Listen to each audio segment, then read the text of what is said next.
Berkeley, California.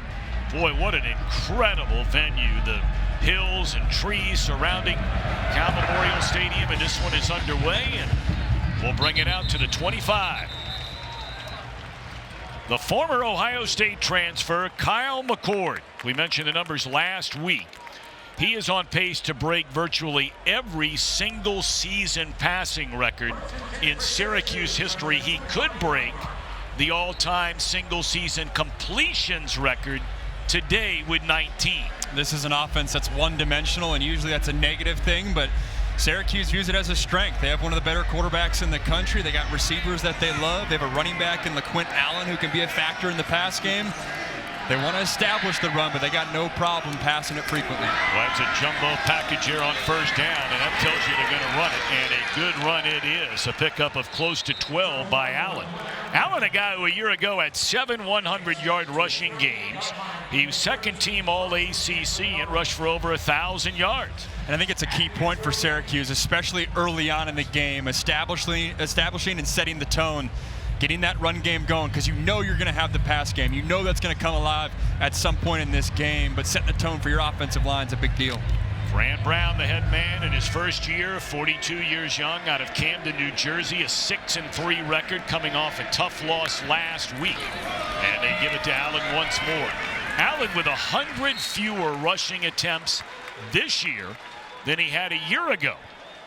We saw him 2 weeks ago. He had his best game of this season. And take a look at this. These guys, hard to believe it's a conference game now every year, isn't it? It's your classic ACC matchup, right? Yeah, right. Coast to coast. It's been a long time, and I don't think there's a better game that shows how the landscape of college football has changed, and the fact that this is a November conference matchup. Very well said.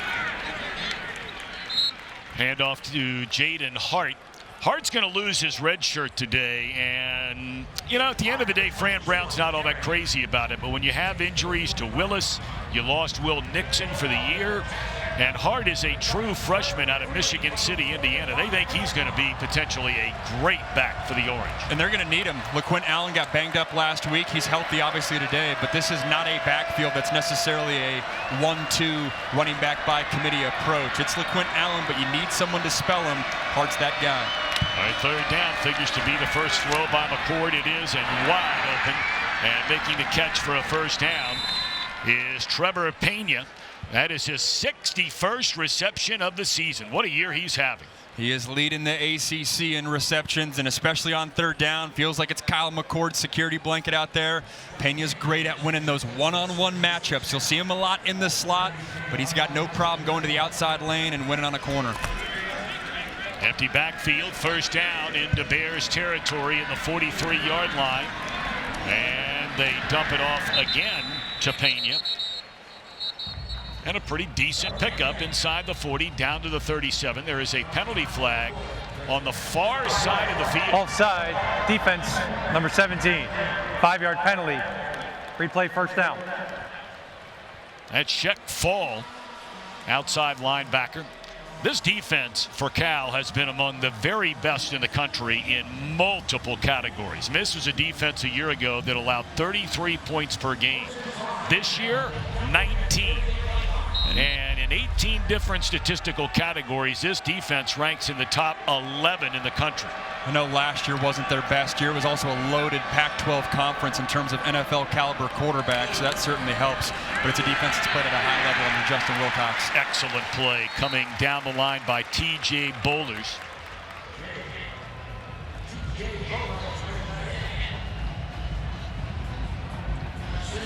I mean, look at that, allowing 19 points per game, best in the ACC, their first year in it. Big reason why is the guy standing right there, Xavier Carlton, the edge rusher for Cal. They'll move him around. Third in the ACC in sacks this year, 6th in the nation with 9. Blitz coming, they pick it up. McCord to Pena, he has a first down, breaks a tackle and inside the 25. Right away, we're seeing why Trebor Pena leads the ACC in receptions. It was a couple out routes. Now you're working the inside leverage. So we're checking out the ASUMP cam. One-on-one, him and Craig Woodson. Woodson's a safety for Cal. Very, very strong player. Played a lot of football for Peter Sirmon in this defense. So a first down, ball spotted at the 24. They hand it off on first down and nothing doing. This Cal defense 11th best in the country against the run. And that was Teddy Buchanan. We'll call his name a lot today. The transfer from UC Davis. He's their leading tackler and among the top 20 tacklers in all of college football. And they'll need him to have a big game because a name that we will not be calling today is Cade Olave.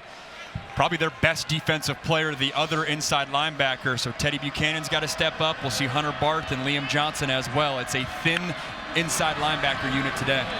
Lay it off to Pena, already his 4th catch of the game, and some missed tackles there. And depending on the spot, he either has or is just short of a first down. He looks to be about a yard short. They're going to get right up to the line of scrimmage here on 3rd down and a yard, and McCord will pick it up.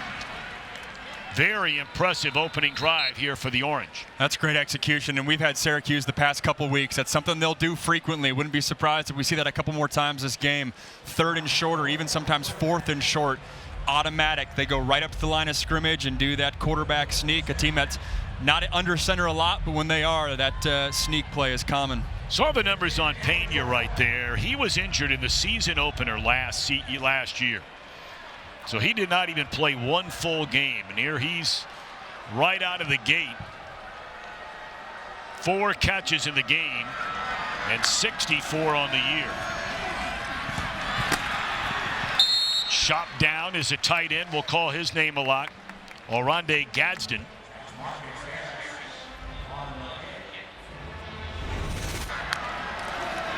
Let's check out this hit here. Ooh, baby. Pads are popping today. Gadsden's a unique weapon for this Syracuse offense. He's a tight end, but they really utilize him as a possession receiver in the slot. That was Marcus Harris who made that hit. Excuse me, Max.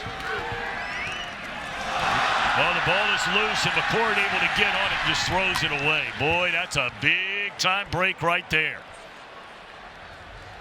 And there's no receiver in the area, but he's outside the pocket, and ball gets beyond the line of scrimmage, so no concern of intentional grounding there, but just using the motion with Gadsden, using that unique formation.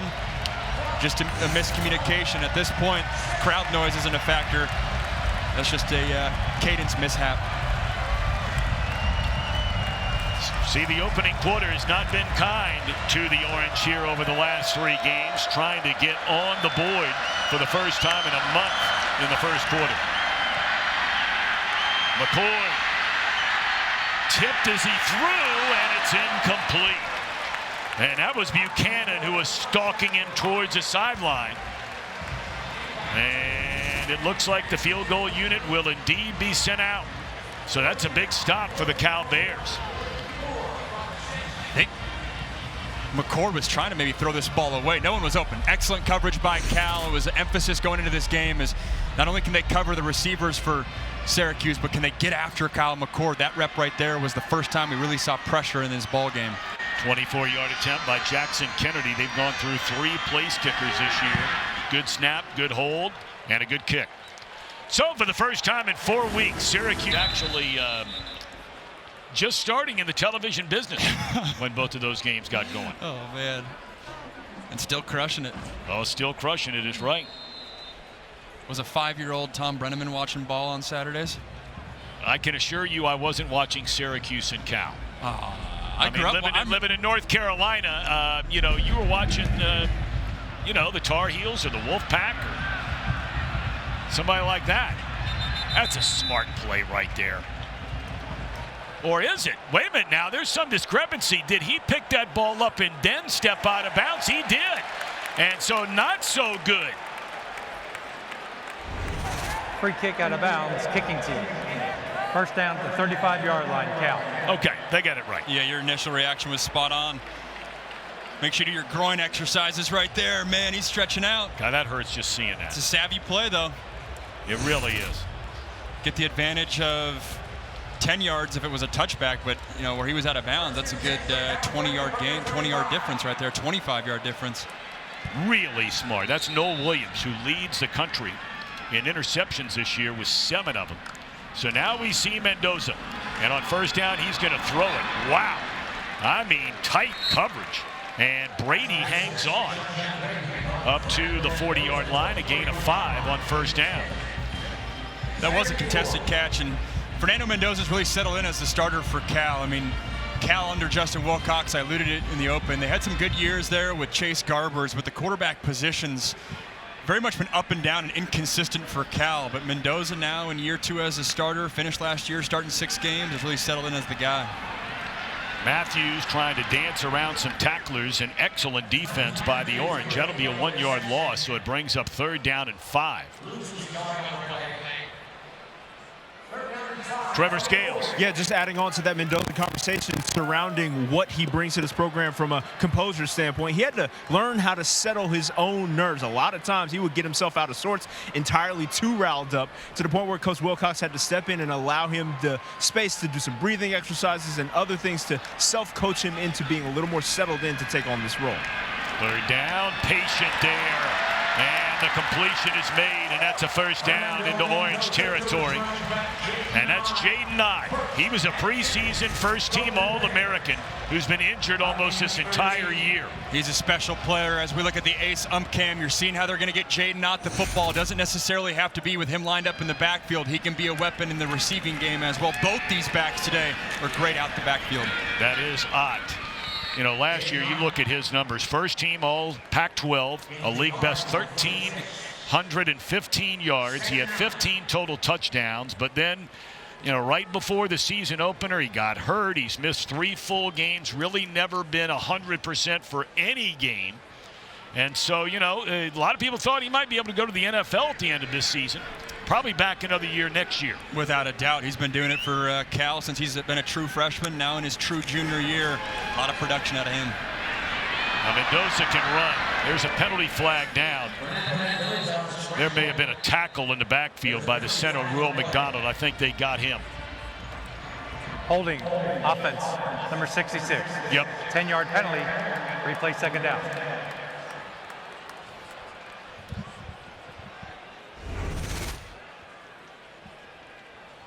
I think they're going to get the they're going to get the center. It'll be Will McDonald there. He's played well, a captain this week for Cal, the transfer from Coastal Carolina. And back to Trev's point too on Fernando Mendoza earlier. I called Mendoza's first start ever last year against Oregon State, and he's wired with a personality where he's very much into it. You don't need to motivate him. But now at this point, having 15, 16 starts under his belt, he's no longer the new guy. He's no longer just the low recruit that's a cool story getting a shot at Cal. Like, this is his team. This is his offense. Down the middle and right into the hands of Wax. And he's still on his feet with a football. And he's eventually wrapped up and dropped. But that's their main man on defense. Yeah, you know it. Alma mater. You know it. The Tie ball game. That's a tie ball game. We'll see Clemson next week down the middle of the field, and the catch is made. A 1st down throw from Kyle McCord. And that reception gets to Gadsden. And they're hurrying up to the line of scrimmage. And there's an injured player. That's Kevin Correa, all the way back near midfield. He started the last 4 games, has been playing really well for the Bears. Right away, you're seeing Syracuse not wasting a single beat, too. See the replay here. McCord under center, little play action fake. You're working Gadsden on that over route. Accurate throw. What a unique weapon he is. Rarely comes off the field. Can be a possession receiver, but then also get involved in the run game as well.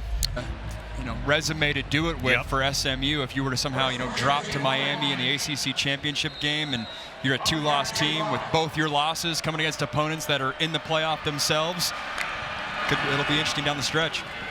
Pena, and the ball is loose.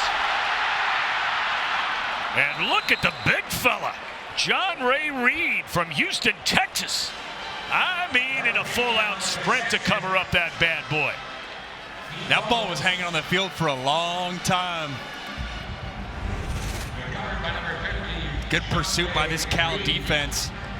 Punching it out there, Teddy Buchanan, who we've talked about, and then that ball's bouncing around, and you said it, Reed, the center for Syracuse. It's a good job. Sometimes when you see offensive linemen jump on the ball, it squirts out and keeps bouncing around. credit the athleticism from Reed for saving a catastrophic play. It's a huge loss. Brings up a 2nd down and 18 for the Orange. Syracuse in front 3-0. 5:15 to go in the opening quarter, and that's Allen out of the backfield. And he gets most of it back. The all-time receptions leader among running backs in Syracuse University football history is LeQuint Allen. He is dynamic. They'll run that play a few times a game. We saw it with Pena on the last drive. Seen it with Allen there. Also see the size of the Syracuse receivers too. When you're doing those swing passes on the outside edge, they're doing a great job holding up on the blocking scheme against these corners and safeties. When you have a guy like Jackson Meeks, who's 210 pounds, you got Gadsden, who's 240 pounds. Those guys can hold up and create lanes on the outside.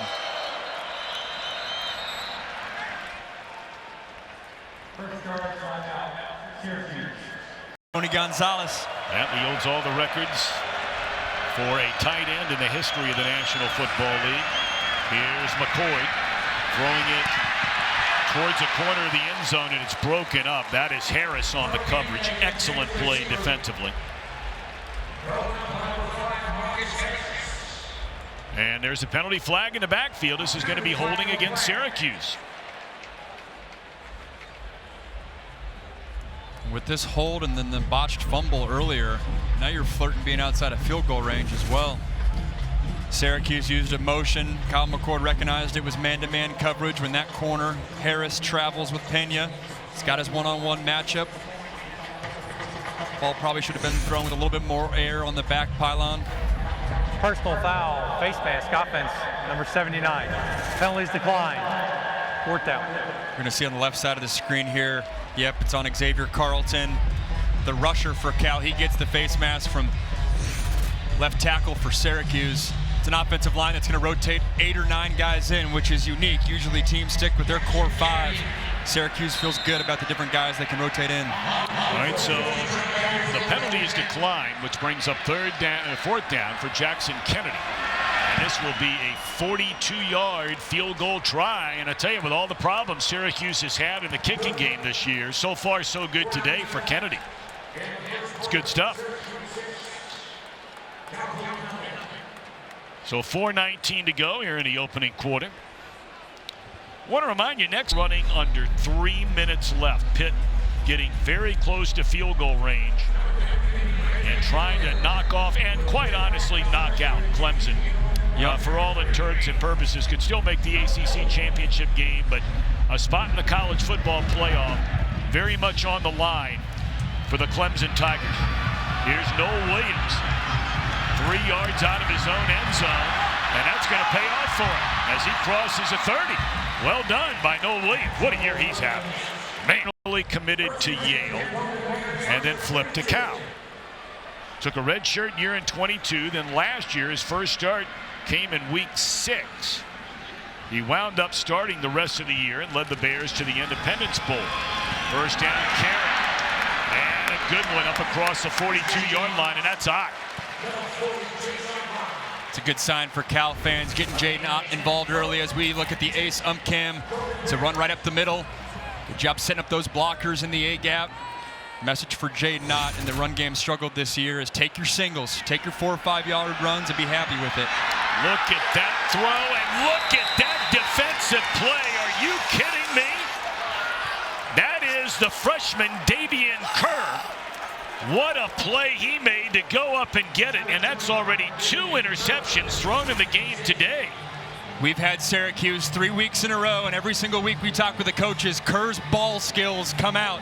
Former receiver, now playing corner and has an elevated role. Clarence Lewis is going to be on one side, but no Jaden Bellamy today, no Marcellus Barnes. So Kerr is forced into action and showing right away why they love this guy and his trajectory, playing a new position, but looks awfully comfortable there. Yeah, they've been talking about, as you said, Max, they've been talking about him for the last couple of weeks in our meetings. And the ball skills comes out every single time. Yeah, every time. Here's Allen. And he picks up 4, close to 5 on a 1st down carry.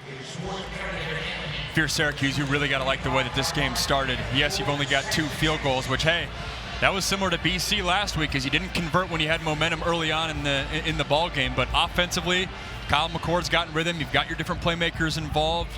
Fran Brown's got LeQuint Allen involved, and then defensively coming up with 2 interceptions. And we'll see how Fernando Mendoza settles into this ball game, but obviously rattled right now. McCord to the sideline, and the catch is made by Emmanuel, or is that Gadsden? That's Gadsden, the tight end. Split out wide. Boy, he's a good player. He is cool, awfully productive. Last couple of years at Syracuse. Had a funny story that we shared last week of when Fran Brown took the job. Obviously, Fran Brown wanted to keep all the playmakers that he had on his team, Gadsden being one of them, and he said, hey, coach, go get me a quarterback and I'll stay. Fran Brown went and got Kyle McCord, said, is this good enough? Gadsden said, yes, sir, and he's continuing to wear the Syracuse orange. Allen crossing midfield, spun down at the 49-yard line. You know, there's turnovers today by Cal. So rare. You're talking about a team this season, a total of 6 turnovers. 5th fewest among all FBS teams. And Mendoza's only thrown 4 interceptions the whole season. They're 2nd in the country in turnover margin coming into today, plus 16. Usually teams that have that mark have won a lot more than Cal has, but speaks to the close, tough losses that they've had. That one is batted down at the line of scrimmage. Jay, you look at the games. We were talking beforehand and talking with Coach Wilcox yesterday as you take a look at the tip ball. This was about to go, too. It's a slant pass. It's a good job getting the hand up right there by Hunter Barth, trying to get Gill involved in that slant route. You'll see that route often from Syracuse. 3rd down and 6. Orange need to get to the 43-yard line.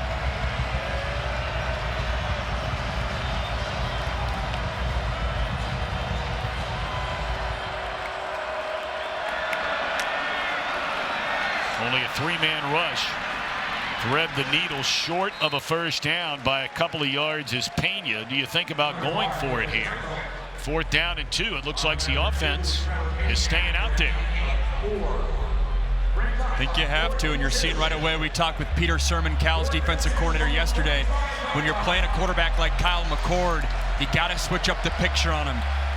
That last play, they looked like they were in a man coverage. Kyle McCord made a check, and then they drop out into zone coverage. That cat and mouse game today between Peter Sirmon and Kyle McCord from a coverage perspective, especially on 3rd down, is going to be fun to track today.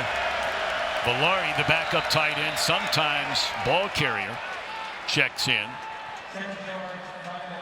Path when you can get so frustrated there, and they said, hey, it's not, you turn on the 4 or 5 plays that could have changed each of those games. You can see right away they're close to a much better football team from a record standpoint. There's Valari, and he spun out of the tackle and is very close to a first down. Depending on where they spotted, I think he got there.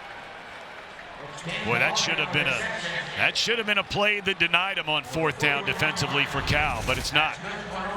A lot of teams here go with the run game. Another miscommunication with the snap. Not sure what's going on there, but getting Valari, what a second effort too. Teddy Buchanan for Cal not able to wrap up. Valari taking advantage. Yeah, Miles Williams was the first one there, and rather than wrap him up, he hit him. And it's going to take a bulldozer to take down Valari.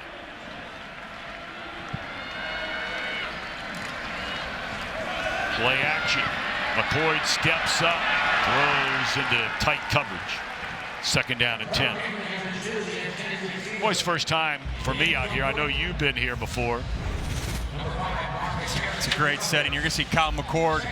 He's trying to get Pena the football. It sails over his head. I thought McCord, I used to have this problem as a quarterback, sail on you because your base is uneven. I thought that's what happened with Kyle McCord, and credit the defense and the coverage by Cal.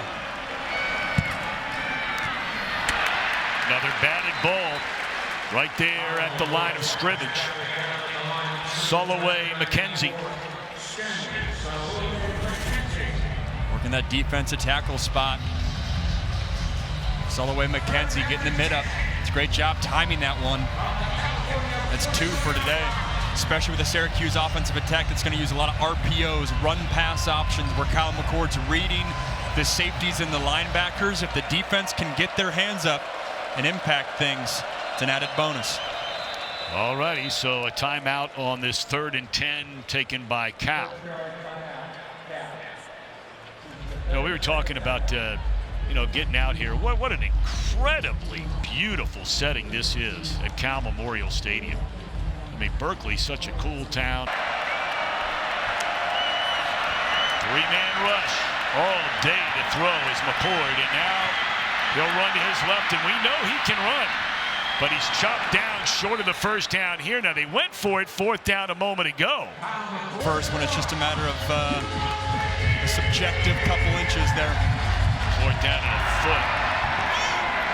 And McCord behind that offensive line. Down. Yeah. Well,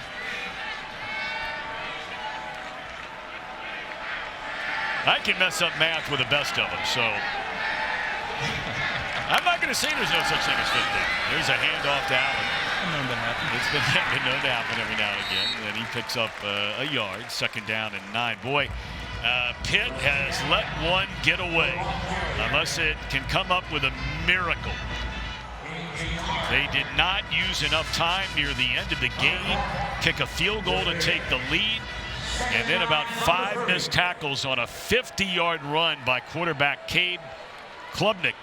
And the Tigers have a 4-point lead with 1:10 left in Pittsburgh. Brutal. We'll see Clemson next week. Here's Allen into the open field, and he will find the end zone. LeQuint Allen.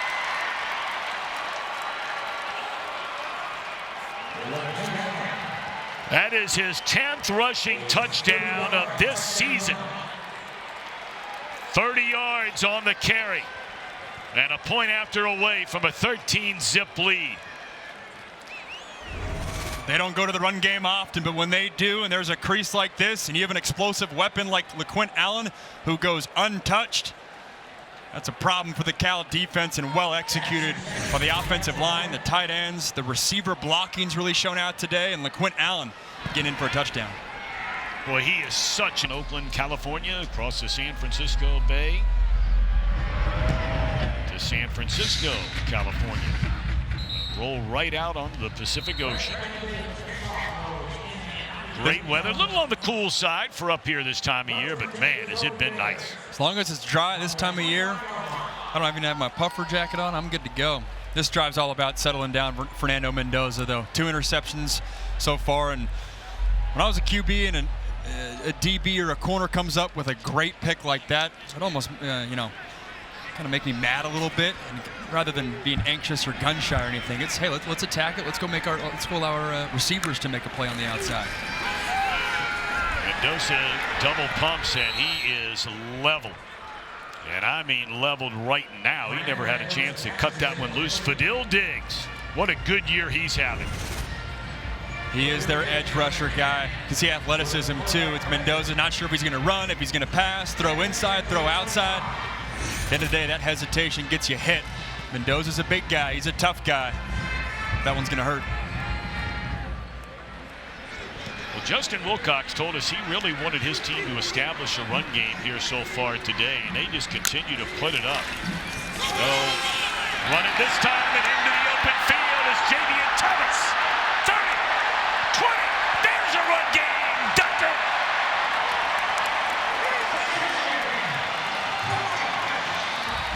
$75 yards, a season long for the sophomore Jaivian Thomas. Wow. He was a big-time track runner in high school.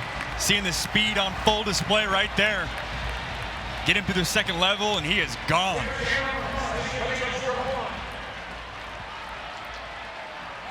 Wanted to get Jaydn not involved in this game, but Jaivian Thomas, when Ott's been banged up, has been called upon. You're seeing right there, has a knack for finding the end zone. Yeah, he's been their leading rusher this season, up over 500 yards. He nearly got to 600 on this run.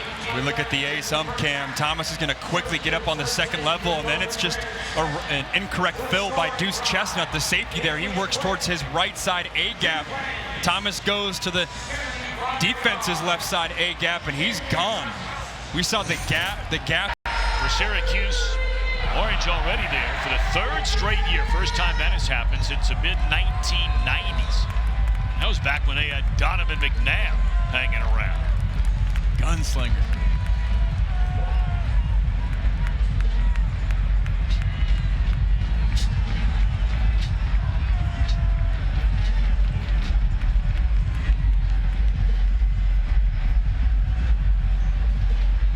So to give you an update on how it ended in Pittsburgh. And the ball goes into the end zone, and that thing checked up. All hands on deck. Let's check in with Mike Yam.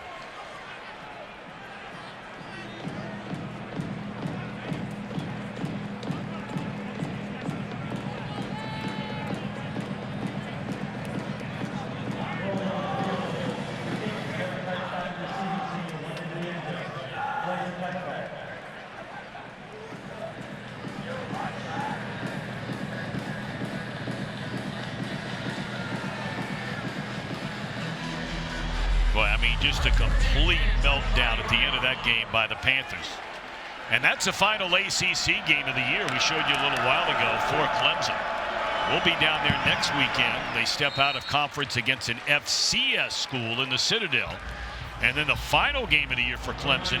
And look, it's not a conference game, but it's a game to try and get in the college football playoff, and it's against a good South Carolina team. Without a doubt, could be a resume game, and for Pitt, that's, what, 3 straight losses? They were in the college football playoff conversation. They keep stubbing their toe, and now they're in this, back in the bunch of the ACC, which that middle tier of the conference, could totally shake out differently these next few weeks. It's a beautifully designed play right there to get it in the hands of Pena. And that's a gain of 10 for a first down.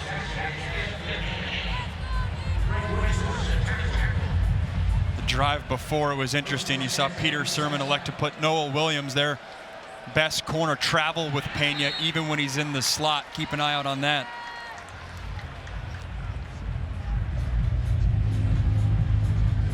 That's a good sign too. That's Marcellus Barnes Jr. He was out last week. Looks like he's up and active today. Excuse me. We're the different number 7, Jackson Meeks. Forgive me. Their possession receiver, the Georgia transfer on the outside. Well, he had a monster game, didn't he, last week when we were at BC? Meeks and Gadsden. Great protection. And the catch is made, and once again, it's Pena. He's all over the field early on in this one. That's his 6th catch of the afternoon. This is a phenomenal throw, too. You can see he throws his guy open. You're sitting in the left hash as a quarterback, and they call a 15-yard out to the right sideline. You got to paint it on your receiver's chest. That's a big-time throw by Kyle McCord and shows the trust they have in him to operate this passing attack. It's a gain of 24 on first down. Allen is watching as they go to Gadsden on a quick slant. And that's another big chunk explosive play in the Syracuse pass game. All the way to the 13-yard line, a first down. I love this call, and it looked like a slant, but it was almost a tight end delay, and then you wait for the linebackers to drop, and then you sneak out. Great concept. Here's Allen, and he nearly broke it to the end zone, tripped up by Woodson. Allen already with a 30-yard touchdown run in this game. It's a good tackle by Craig Woodson. Shoestring tackle, literally right there, the left shoestring. Seeing already how explosive LeQuint Allen can be, and also seeing the tempo for this Syracuse offense. They're in rhythm. Have been in every drive so far this game.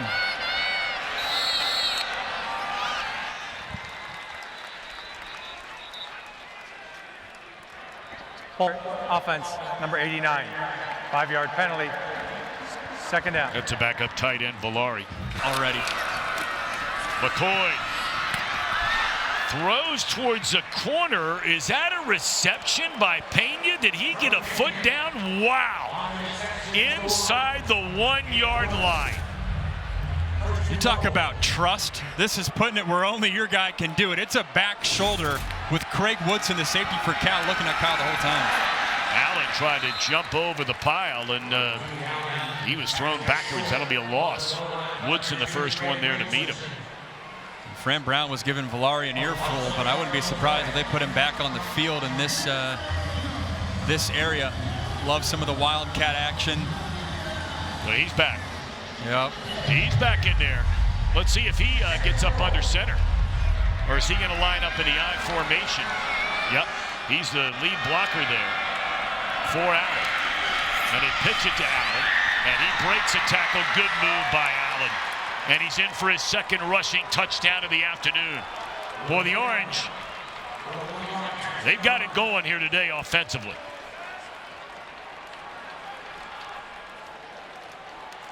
You fake the fullback dive, you option it out backside, and you trust that your playmaker, LeQuint Allen, can make a guy miss right there in the alley. That's exactly what he does, and it's LeQuint Allen's second rushing touchdown today. Well, this point after here, it will be more points in this game than Cal allows per game on average.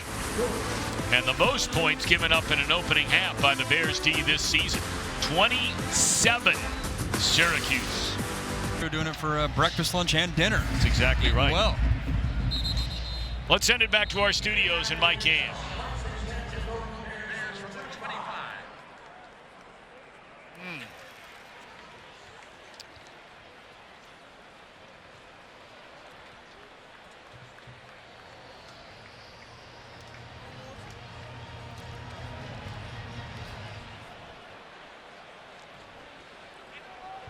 All right, Mike, thank you very much. Yeah, it does make you hungry just looking at that. So a first down, and they're going to put it right back in the hands of the man who had a 75-yard touchdown scamper the last time he touched it, Jaivian Thomas. Not so fortunate this time. Going into this drive, too, a stat that sticks out to me. Syracuse has already run 37 offensive plays. Cal's only ran 9. Syracuse has had a knack of doing that to opponents. They average over 20 plays more throughout the game than their opponent in a given game. Mendoza 3 out of 6. He's going to hand it off on the jet sweep. And that's played well defensively by Syracuse. Boy, Wax, what a... Is being top in the country. Usually it's run-oriented teams. Syracuse does a good job of stringing drives together. Mendoza 3 of 6 with 2 interceptions, and he should have thrown a third. He is clearly off to a slow start in this one. Yeah, got to settle him in, and that's another drive where Jaivian Thomas is on the field. No Jaydn. Have to wonder Ott's health and just whether or not he's on a pitch count, but right there, that could have been a pick 6. He knows it. Missed opportunity. Clarence Lewis, Notre Dame transfer, knows that he missed an opportunity there for a house call. And their top 2 corners are out for this game. And a fair catch at the 29-yard line. McCord and company will try and add to its lead. This is CW Football Saturday, presented by...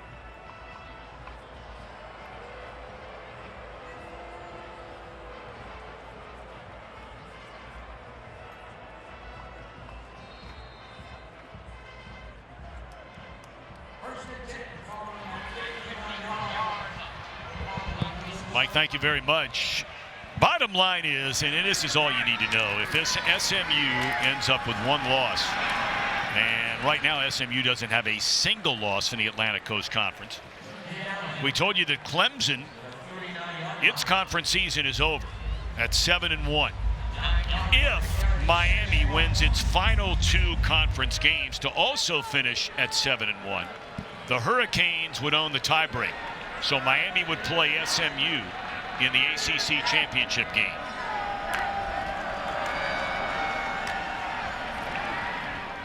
First down, and not much room. Or third down, I beg your pardon, and he picks up the first down by getting just a single yard that he needed. So now it's first down. We had Syracuse last week too, and it's a similar feeling to a week ago where they were completely controlling the ball game. But it was still just a 2-score game going into the second half, and BC was able to climb their way back in, and Syracuse gave that game up. This drive right here, Got to keep the momentum for Syracuse. Wide open down the middle of the field. Catch is made and still on his feet. And tripped up all the way down to the 20. Is a man we saw have his breakout game for the Orange a couple of weeks ago, Ross Simmons. Justice Ross Simmons working on an over route right to left. Good job by Kyle McCord getting the ball out of his hands quickly. And when you throw the rock on time, you allow your receivers to do something with it afterwards. An accurate throw and great yards after catch right there by Justice Ross Simmons. Remember, this is a young man who transferred from Colorado State, where over 2 years he had over 70 catches for nearly 1,200 yards. He did not have a single catch this year. His first was Syracuse, until 2 weeks ago when he had 4 receptions, 88 yards, and 2 touchdowns. McCord throws to Gadsden. That'll be a gain of 5 on first down. What a luxury that is, where you can have a tight end line up by himself as an X-receiver pretty much. Not only do you have versatility in the pass game with the running back LeQuint Allen, who can basically be a slot receiver even though he's a running back, but you also get versatility from Gadsden, where, hey, the play before, he lines up an X receiver. Right here, you're seeing him as the second wing tight end. What a luxury. Delay to Allen, and he's inside the 15. It'll bring up a third down as we close in to under 6 minutes to go until halftime. It's been all about the Syracuse defense in this one. Yeah, their offense has been very good, putting up 20 points. But their defense has completely shut down Cal outside of one play. Back to Justice Ross Simmons real quick. I mean, he went into Fran Brown's office a couple weeks ago and was thinking about redshirting with the new 4-game redshirt rule and just hadn't played, was banged up. And Fran Brown said, that ain't happening. And then right on cue had the breakout game versus Virginia Tech. Stuffed on the third down run. So do you take the 3 here and go up 23-7? Big play defensively for Cal, trying to get some momentum in this game.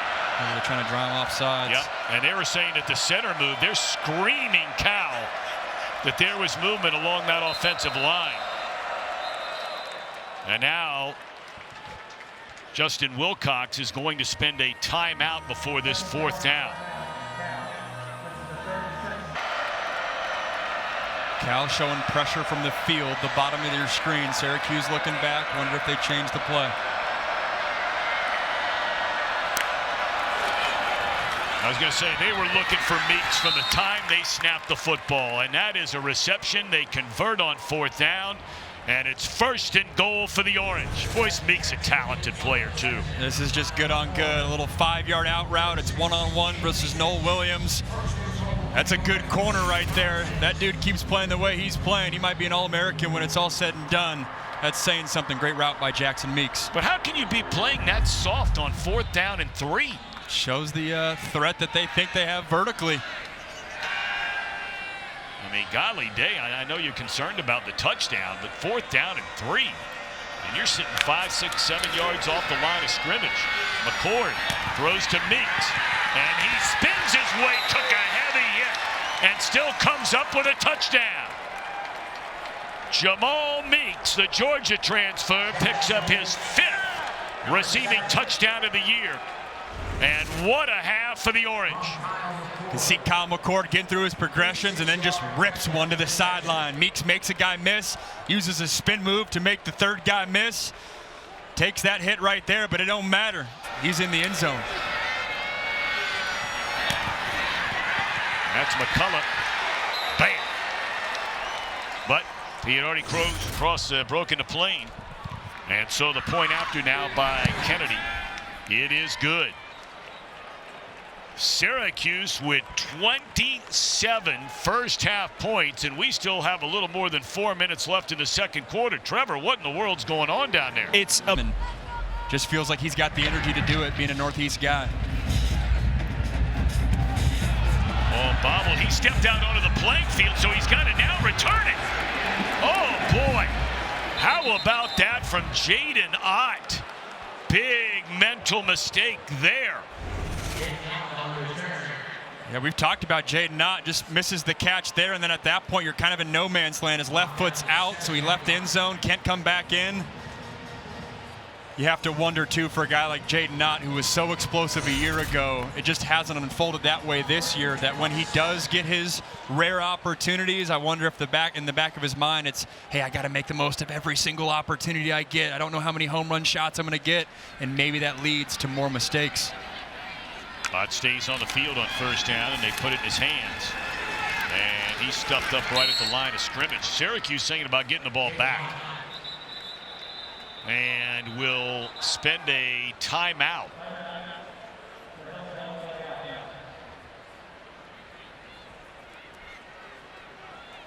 Not sure who called that timeout. The PA announcer, I thought, or the field mic. A helmet came off. That was the reason there was no timeout taken. So the clock continues to run. 3:45 to go.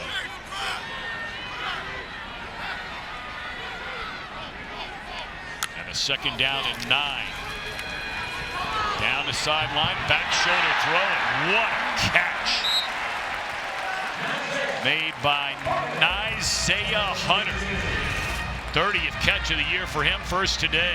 This is a great route. Gets his eyes back shoulder football, using his 6'2", 210 frame to go up and get the thing. It's really the first explosive pass we've seen. Hunter's had a really good season. Graves and Tobias Merriweather were the receivers coming out of fall camp. They got banged up as the starters. Hunter's really settled in as the guy. They've done a really nice job. And a pitch it on first down. And Ott dropped for a loss.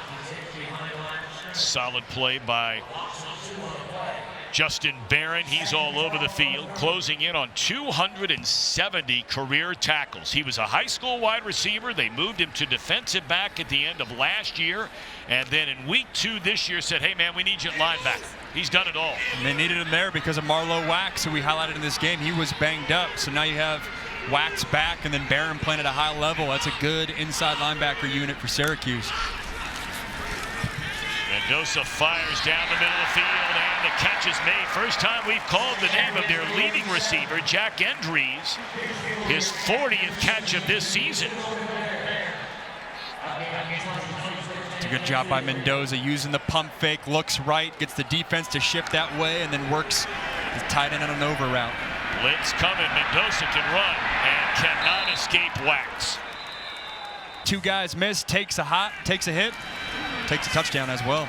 Cal, under 2 minutes to go here until halftime. Ott out of the backfield makes a reception. And that will cross midfield. They'll be 5 yards short of the first down, but the Bears need a touchdown badly. Cal will get the football to begin the second half. 1 timeout remaining as they huddle up with 1:50. Able to step out of bounds and stop the clock was Ott.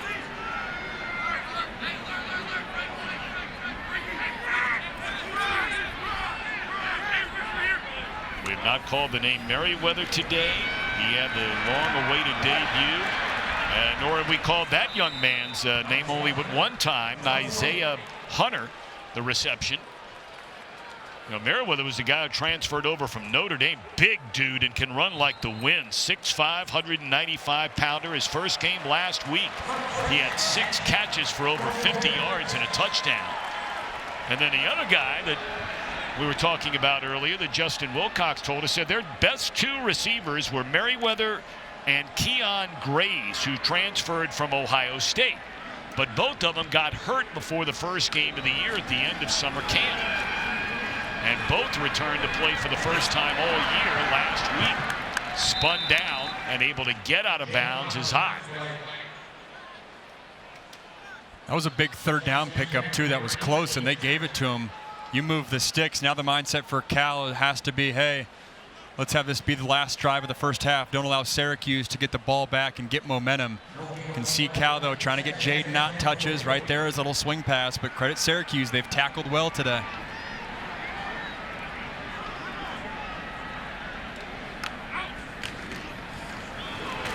Off to Ott, and he's to the 36-yard line. We told you 1 timeout remaining for Cal, and exactly 1 minute to go. Now they're They have one of two field goal kickers. Ryan Coe had a pair of 54-yarders last week, but now they're huddling up. Well, I'm a little perplexed by this. I mean, you're going to settle for a field goal? Communication, yeah. Keep in mind, too, Fernando Mendoza going into this drive, only 5 completions. He had a career high last week, 40. Sitting down right in the middle of the field is a backup tight end, transfer from Maryland, Corey Dyches. Clock still running. Now once they set the ball. Now they're go hurry up. Mendoza looking around, flag down, throws, catch is made, but is it coming back? Matthews on the reception. Holding, offense, number 54. 10-yard penalty, replay first down. They're going to get 54. Frederick Williams, the third on the hold. Yep, working inside move. Great rush there by Syracuse. Again, that's Fidel Diggs. That's a tough matchup for Cal. It's a young tackle in Frederick Williams, who they really like, but a redshirt freshman versus an experienced pass rusher in Diggs, who they'll move all around. And one thing I love about Diggs, too, is it's not just that he has one pass rush move. He can bend the edge and work outside, or he can cut inside with his athleticism. Look one way, come back the other way, and that is defended beautifully by Syracuse. That's Barron again. And now Cal's going to have to call a timeout. 11 seconds remaining. I'm just having a hard time understanding why they huddled up. I mean, they let a solid 20 seconds, maybe 22 seconds run off the clock with just over a minute there 3 plays ago. Especially with only one timeout. You might be able to slow it down if you had 2 timeouts and 2 opportunities to slow the clock down. But with just one timeout, that's got to be in your back pocket for, if we have a play that lands in the middle of the field, then call the timeout and kick the field goal. But now you only got 11 seconds. If you had 20 seconds here, it might change your strategy. Yeah. Now the mindset's just got to be, hey, can we get one chunk play? Can we get a 5, 7, 10-yard completion, call the timeout, and kick a field goal? Excuse me, they got, that was their last timeout, but you can spike it, yep. This is the 12th play of the drive coming up. That matches the number of offensive plays run by Cal in this game up before this point. So now you got to work the outside lanes, which they're giving both of you.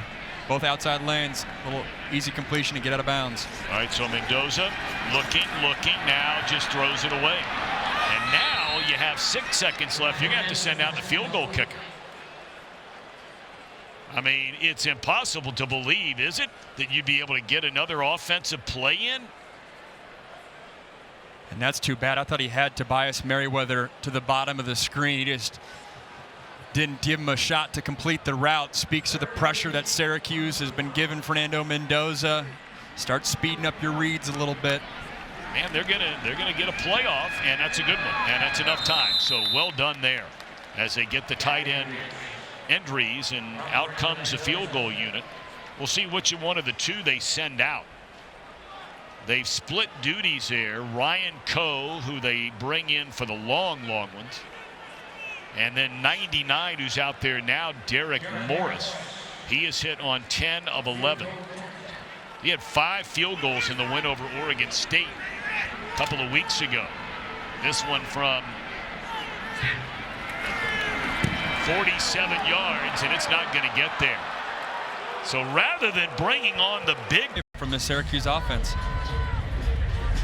Jackson Meeks got a late touchdown, and we are set to go here in the second half. And this is Noel Williams, the nation's leader, with 7 interceptions, and great coverage by Syracuse, and a late flag comes in after he was dropped at the 15-yard line.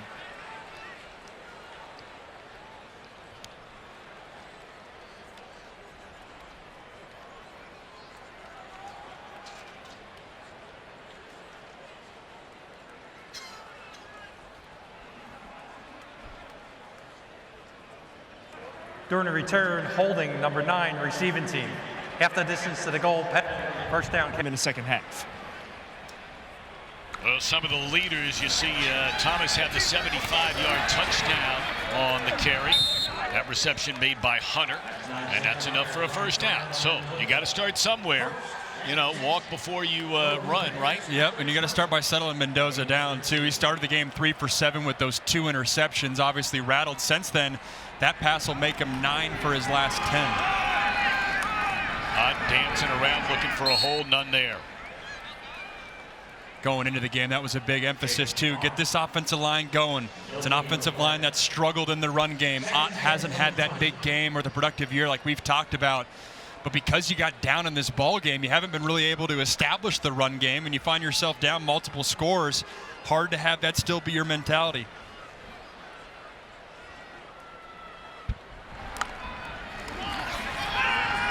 RPO there, and Mendoza rolling, throws it away. It'll bring up 3rd down and 10.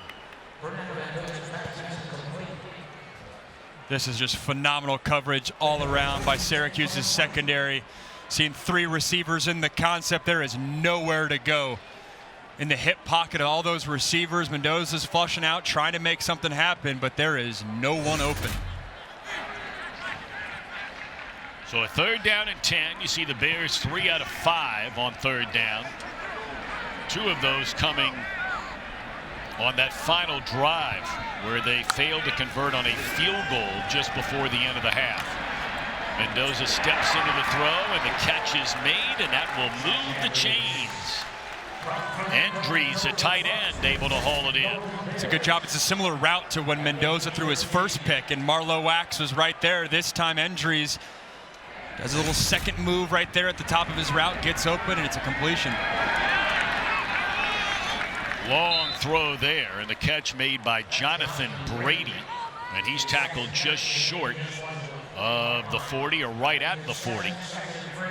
So a good pickup of 7 on 1st down. And this is a little bit more of the flow that Cal had last week, and they've been having under Mendoza the past couple of weeks, is spreading the ball around, more of a spread, 4 receivers, get the ball to your hands quickly. Don't just fixate on one receiver, but spread the love.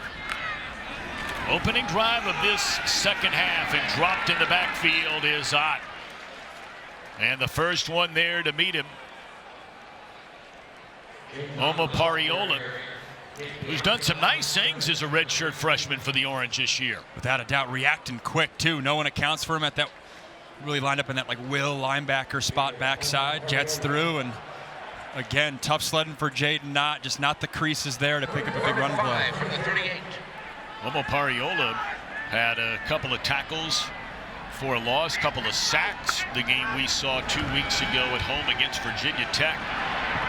And the catch is made over the middle by Tobias Merriweather, and that'll be another 1st down. We're going to check the ace cam. The ball's going to come right at the camera. It's a mesh concept where you have 2 under routes underneath and then a receiver sitting behind. And this time it's Merriweather. Good job by Mendoza getting through his progressions and also realizing the sticks too. 3rd down, got to throw to a route that makes sure you pick up the 1st down. Devin Grant delivered a big hit at the end. That's a nice throw right there. Only one place where the receiver was going to get it, and that's the first time we've called the name of Tron Grizel. Spreading the love. Grizel on a little flood route. You get Mendoza on the run. I like the play call. Get him outside the pocket. Don't allow these Syracuse pass rushers to just pin their ears back. And again, this drive, you're seeing a little bit of the rhythm that Cal did a great job the past couple of weeks. Really now starting to wake up a little bit.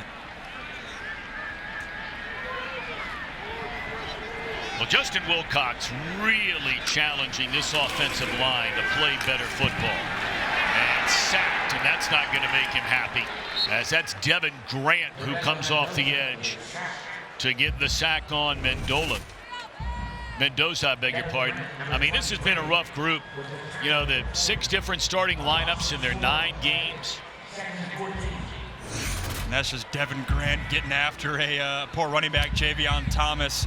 Smaller guy, only 5'10", 190. Devin Grant, who was first-team All-MAC last year at Buffalo, came to Syracuse with co-defensive coordinator Robert Wright. It's really come on the past few weeks. And Mendoza somehow steps out of trouble and then finds a tight end Endries for a completion. That's a nice job right there by Mendoza. I like the pocket movement. Originally, I was saying there's no need to keep stepping up into pressure. He kind of steps up into a sack by himself, but because of his strength and his size, he leaks out to the left and picks up a big gain. Third down, and that's a pickup of a first down for Jaivian Thomas. He had the 75-yard touchdown in the opening half, if you weren't with us.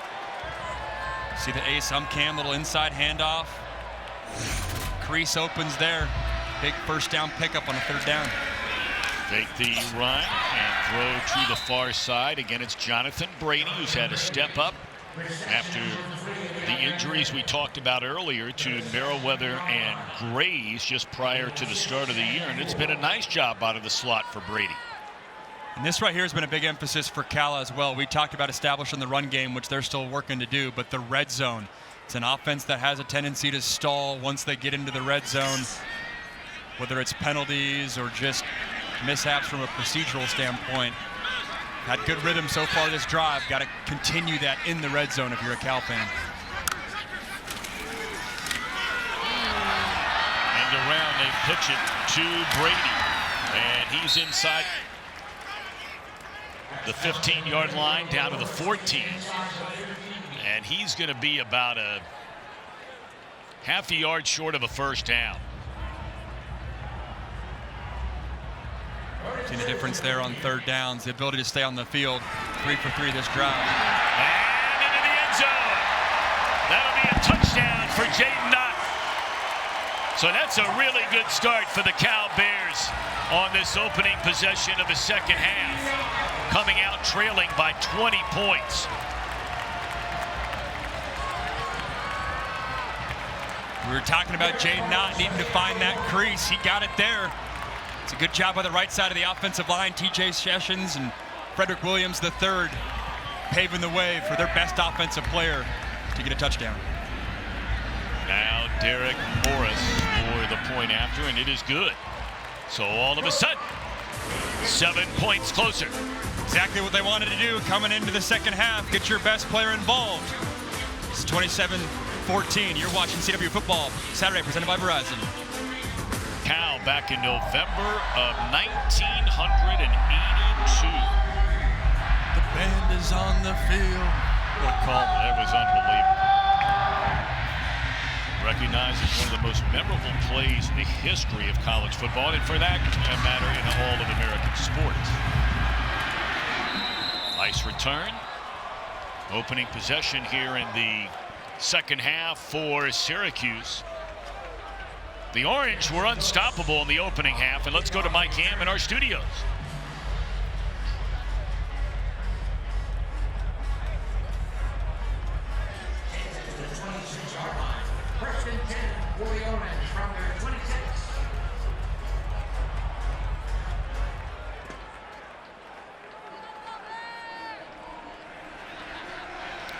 Once after thank you very much, Mike, a quarterback change was made, and Thomas Castellanos, we saw him removed from the game last week. He got hurt, but he did not come back into the game, and he has since decided that he is going into the transfer portal after a great year last year.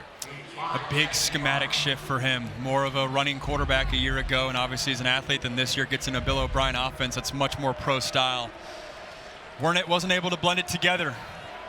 Didn't have success last week, but he's a great quarterback. I'm sure someone will pick him up in the portal. He'll be in hot demand. McCord chased down and hunted down, was able to just get rid of it before Xavier Carlton got it. You look at the Syracuse offense, too. They've been on the sideline for a long time. You go back to the first half. Cal ended that half with a 12-play drive. Cal started the second half with another 12-play drive. So really before this possession, they've been sitting on the sidelines for 24 straight plays after having all the momentum in the first half. Have to wonder if they've cooled off right here. A big third down for Cal to get this momentum. Yep, third down at 5. And it's a catch and another first down. Gadsden, the tight end. Boy, Gadsden and Jackson Meeks and Pena, all three money. Seeing the ace cam, great pocket right there by the Syracuse offensive line, allowing Kyle McCord to find his man-on-man matchup that he likes. Today it's been Oronde Gadsden. put a ball right on his face mask, and that's a large target and an easy first down pickup. All three of those players I just mentioned, Pena, Gadsden, and Meeks, up over 600 receiving yards this season. Of course, when you throw it virtually every down, that probably should come as no surprise. And that's not taking anything away from anybody, but when you're slinging it around to the tune of 35, 40, 45, 50 throws a game, if you've got a guy that can get it to the players, they're going to pile up the yards. And then you're adding on this running game today as well, which, like we've said a few times, we've had Syracuse the past couple of weeks. The running game hasn't been there on a consistent basis. Yes, you'll get a play here or there from LeQuint Allen, but today it's been consistent. A reason why we're seeing a lot of Kyle McCord under center more so than normal. Flag comes down. They hand it off to Allen, and he's stuffed right at the line of scrimmage. Got a feeling this will be against the Orange. Yep, the legal procedure. Illegal motion, offense number 1. Yeah, he started to lean in. Replay second down. Before the snap of the football, did Allen in the backfield. I see a lot of that Kelly Green binky mouth guard across teams all over the country that has nothing to do with their team colors. I wonder who started that trend. I'm aging myself, you like getting out of the game. You like that thing? I like it. I like it. My high school colors were forest green, so I'm a fan. Well, I know, but if it's not your school colors, as Pena makes a catch, I'm asking you, what do you think about it when you're not wearing your school colors? See, I never had the swag to really pull off any of that stuff. I would spat my cleats, but I could never do the binky, so I'm envious of those guys. I'm glad you admitted to not necessarily having the swagger match, right? Like, that's something that it's a je ne sais quoi that you got to have for it at all. Trevor. I couldn't wear the binky mouth guard. Wait for that. I couldn't wear the visor. I wore a visor in an all-star game one time, and I was like, man, I'm a pocket passer. I can't be doing this. Here's a 3rd down and 2. Trying to keep this drive alive. Allen was split out. Now joins McCord in the backfield. And McCord steps up, and it's incomplete. Do they go for it on 4th down, or do they punt it away? We've seen them go for it 3 times today. They've converted every one of them. They're thinking about it. They're thinking about it. Their head coach, Fran Brown's an aggressive personality, defensive-minded guy, which sometimes when that's your identity, you'll punt it and trust your defense. But he knows he's got a special quarterback, offense with a lot of weapons. Key moment in this game from a momentum standpoint. He's going to go for it. All right, so here we go. 4th down and 2, and across the middle of the field. What a throw and what a catch by Gadsden. Woodson right there in coverage, but you can't throw it any better than this. The timing and throwing to where the green grass is, trusting that your playmaker is going to be there. And we've talked about it. Oronde Gadsden, a tight end, matched up on a safety. Sometimes you'd say you don't have the athleticism to be there with the safety. Gadsden certainly does. A little miscommunication there between Darrell Gill and his quarterback McCord. Gill had a couple of catches for 50 yards and a touchdown in the game last week. But Gadsden, of course, his dad was a great player. And another 4th down conversion from Syracuse. Again, we talked about it yesterday with Peter Sermon, Cal's defensive coordinator. You think you're winning, you do a good job on 3rd down, but you give enough, there's enough opportunity right there for Syracuse to say, hey, we can stay on the field, pick up the 4th down, and Cal's defense remains on the field. McCord going to the same area to the same guy, Gill again, and the same result. Of course, you know, when he's throwing that ball, the receiver is staring straight into the sun. Basically, the field is cut right down the middle in shade, and when the receiver is over going towards the Syracuse bench, that can't be easy. It's a hot topic in the football world with the C.D. Lamb, Dallas Cowboys, Jerry world moment. Come on, are you kidding me? Give my man some curtains. Shouldn't are you happen. kidding me? That was embarrassing. It's stadium malfunction. Allen cuts it back to the inside. Now this will be a 3rd down and a long 5, maybe 5.5. Or a 4th down and they're going to kick the field goal this time. It's a really good job rallying to the football by Teddy Buchanan, middle linebacker for Cal. I thought Matthew Littlejohn at the nickel spot too, being aggressive at the point of attack, not giving LeQuint Allen a free lane to run through, really impacted that play right there, forcing Syracuse to kick. Jackson Kennedy, 43-yard field goal try. And a little draw brings it back in, and it is good. So they answer the touchdown with 3 to make it a 30-14 Syracuse lead. It's Cal quarterback Fernando Mendoza. Unfortunately, 2 interceptions today. Coming into this game, had 12 TD passes, only 4 interceptions. Early on, this Syracuse defense right there, Jaivian Kerr, the reserve corner, making a play on the football, just didn't allow this Cal offense to get in momentum the first half. Second half, though, doing pretty solid, 7 for 8. Last drive, led a touchdown drive, 12-play drive to Jaydn, not got into the end zone. So for his sake, hopefully he can build off that momentum. A 2-possession game at 16 points. So you need a couple of touchdowns and a couple of 2-point conversions. We have a long way to go. 4:53 here in the third quarter. And out to the 25, Mendoza and company take over. And the recipe of success last drive was spreading the ball around. Mendoza in shotgun, getting the ball out of his hands quickly, a little bit of movement from him outside the pocket. Try to slow down the Syracuse edge rushers, and then also at times pick your spots to test the run game and see if you can get a crease for Jaydn Knott. Told you Mendoza a week ago, career high in completions, 40 of them, attempts 56 of them, yards 385 of them. He threw 2 touchdowns and ran for another. And he'll need a monster second half to get his team rolling again. Breaking it off to the right side, trying to get around the corner, is Mikey Matthews, a sophomore out of Irvine, California, transfer from Utah. And Wax shows you right there what kind of speed he has. Wow. Sideline to sideline. There's a lot of blockers he's got to navigate too. So it's not only the speed, but it's the football IQ too, to know what Cal's trying to do, undercut it, and meet a talented player right there on the sideline for a tackle. Marlo Wax started the year on every single one of the watch lists as that play is incomplete, pass across the middle. I mean, Bednarik, Maxwell, Ronnie Lott awards. Now, he's not a semifinalist in any of them because he's had to miss 5 full games after getting injured very early in the year, first game of the year, in fact. But he has been a great player at Syracuse. He's a difference maker, and what's cool is on first down he can run sideline to sideline as an interior backer and stop the run. And then right here you'll see him, he's the topmost linebacker gearing up to rush the passer. Third down and 7.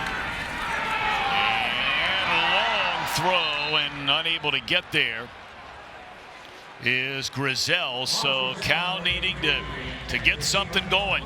And it's 3 and out. We're going to see Marlo Wax again, left side of the screen. This time he's rushing the passer, one-on-one with Jaydn Knott. Just gets in Mendoza's way at just enough. Doesn't allow Mendoza to step into this throw. The ball leaks out low, and it allows Syracuse to get off the field on a third down. Trebor Pena, very dangerous return man for the Orange. And the punt by Lachlan Wilson, the native Australian. Pena, fair catch. 4:03 to go in the quarter. 30-14 Syracuse. You're watching CW football. Let's put a smile on your plate and a smile on Jackson Meeks' face as well. Make a 1-man miss, 2-man miss. Takes the shot there, but ends in celebration. Also ends in a little Trevor Scales bicep pump right there. It's a good first half for Syracuse, trying to build off of it in the second half.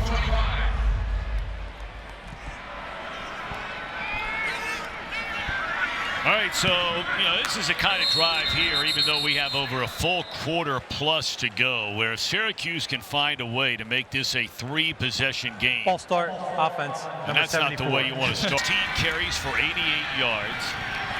And this is Pena. That's his 9th catch of the day. He must love the Bay Area.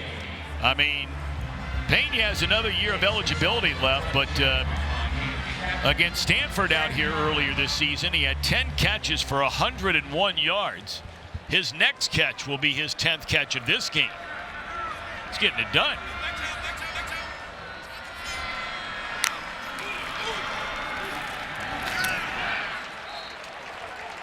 Jackson Meeks in traffic, unable to get it. Meeks pounding his chest saying, my bad. May have heard footsteps there. Had a swing pass to LeQuint Allen to the top of your screen. I think McCord has a read there. Can either go to Meeks on the bottom with the slant or the swing pass to LeQuint Allen to the top of your screen. Almost got his receiver killed right there. All right, so a 3rd down and 9. Starting to feel like a must-stop every time Syracuse has a ball now for this Cal defense.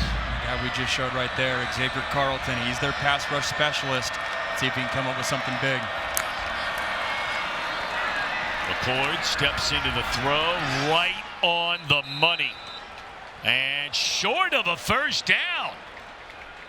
Wow, I thought he had gotten there, and apparently he is a yard short. Now, at their own 34, are they going to go for this on 4th down? On the outside, a deep out route, and because of the timing of it, he secures it short of those sticks. Kyle McCord's protecting his receiver and protecting the throw by throwing him down the field. If he throws that up, that might be an interception the other way. It's an accurate throw, but going to be short. Yeah, that looked like the right call. They're going to review it, but it looked like they got it right on the field. Had Cam Sidney in coverage there, usually at the safety spot.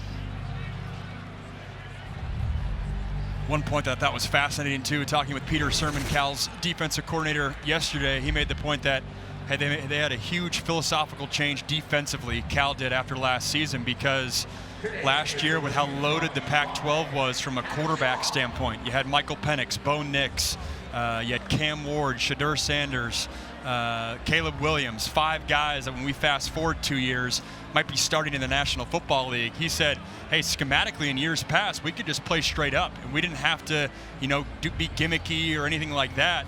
But then last year showed us that we don't have the talent necessarily to stack up when we face an elite quarterback. We have to have more scheme. We have to have more concepts and more answers we can get to. So they deepened their playbook in terms of defensive calls that they can get to. Now facing another NFL quarterback, and Kyle McCord today getting tested through the air.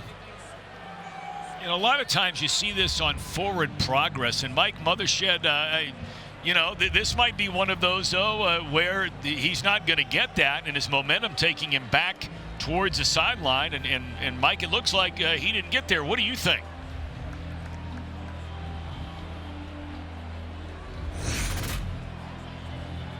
Different television screens, and you're midday there on a Saturday. It's a man cave on steroids. Right, 1st down, they fake it to Allen, and they get it in the hands of Pena. He has been a busy guy today. Wow. I've been impressed with the receiver blocking all day for Syracuse. Jackson Meeks got the edge for Pena, allowed him to turn the corner.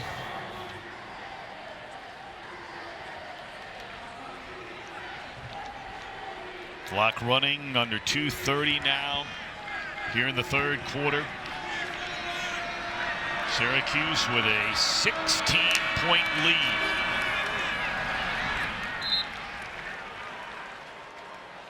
Had an eye on Umari Hatcher. When you set up shop and are able to catch a pass in normal circumstances.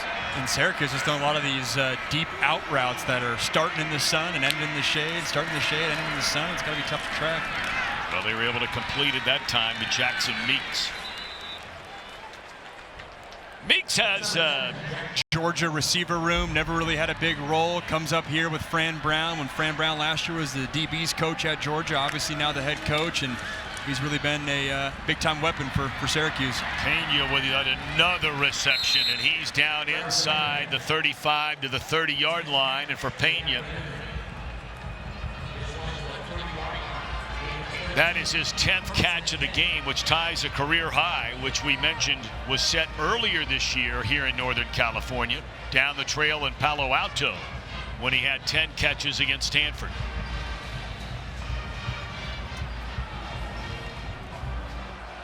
Pretty good. I'd say so. Hasn't got in the end zone, but man, that's productive. They were trying to get it to him right there, and McCord is shoved out of bounds. That'll be a loss of a yard, maybe 2. Good pursuit there by Buchanan. It's an element of McCord's game that I've been impressed with the past few weeks. Is just he's got enough athleticism to leak outside the pocket, and obviously that's not a big-time run, and nothing. It's nothing that really fears you defensively. But I thought last year he got this mold and perception of kind of being a statue quarterback back there. Maybe not even to his own fault, just kind of the nature of that offensive structure. This year, the athleticism feels to pop a couple times a game. I think that's great for not only Syracuse offense, but Kyle's future as well. And Meeks dropped it. That was such a successful play for the Orange last week against Boston College. And that's a rare drop for Meeks. And he's shaking his head. This was not in the sun. The ump had a great look at this one. Ball coming right behind his head. That's right on the face mask. Both hands on the ball. Got to come down with that. And Tom, you said it. That's one of Syracuse's favorite plays. 2 plays jump out to me. The swing pass to LeQuint Allen, where all 3 receivers are blocking. That's a staple in this offense. And then the fake, the dive, slant routes to Meeks and Pena is another popular concept Syracuse loves. So on a 3rd down, little underneath pattern, but that is defended nicely by Cal. Flag is down on the play. Cam Sidney in coverage there. That flag was late and way away from the ball.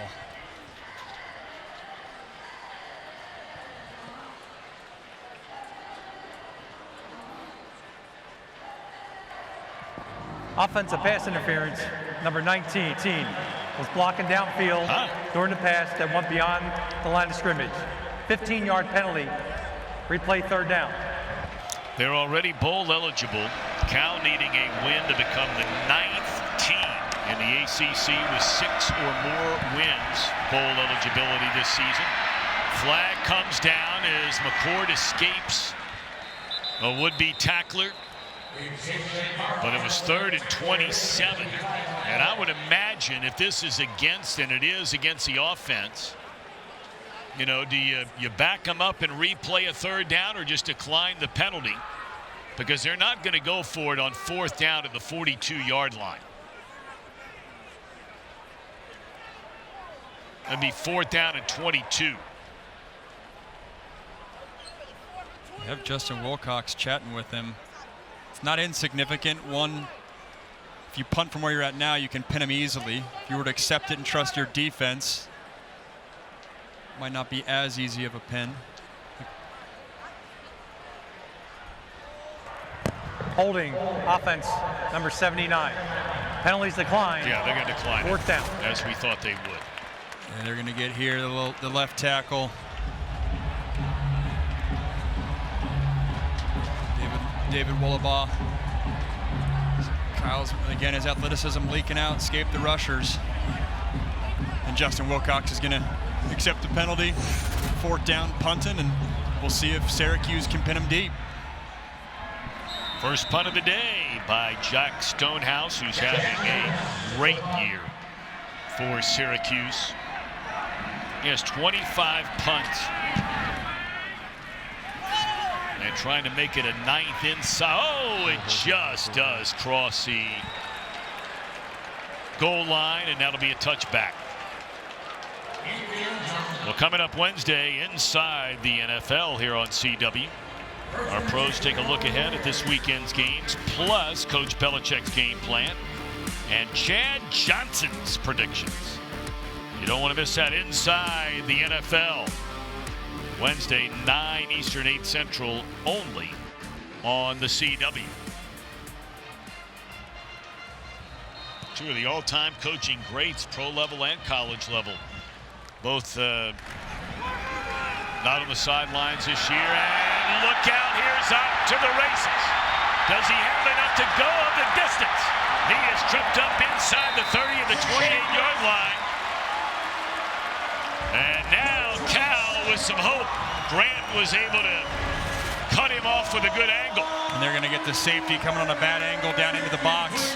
It's Devin Grant playing free safety. Works into the box, forgetting Jaydn Out's got that speed, gets to that second level, and then the burst. It's good makeup speed by Devin Grant, but that crease that we've been waiting for, Jaydn Out got it a little bit on his touchdown run. That's really the first home run shot. It's a 53-yard run for Ott.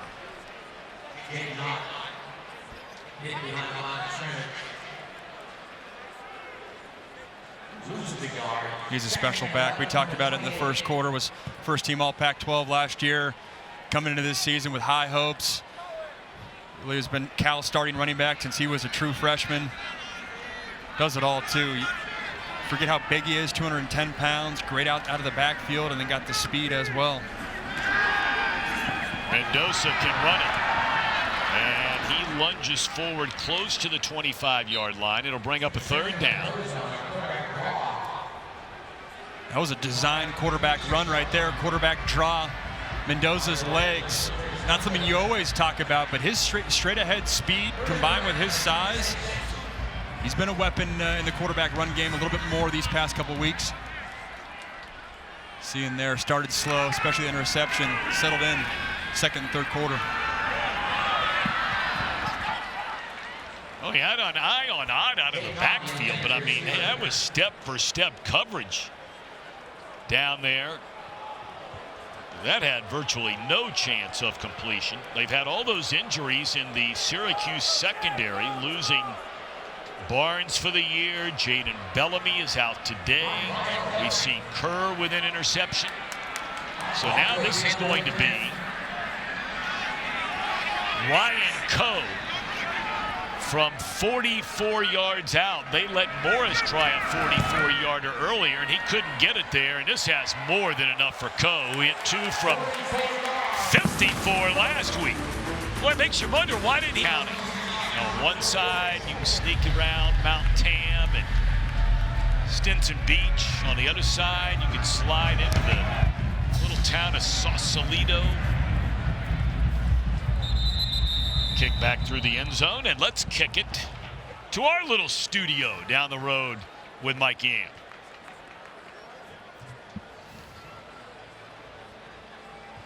Yeah, I hear you. I hear you.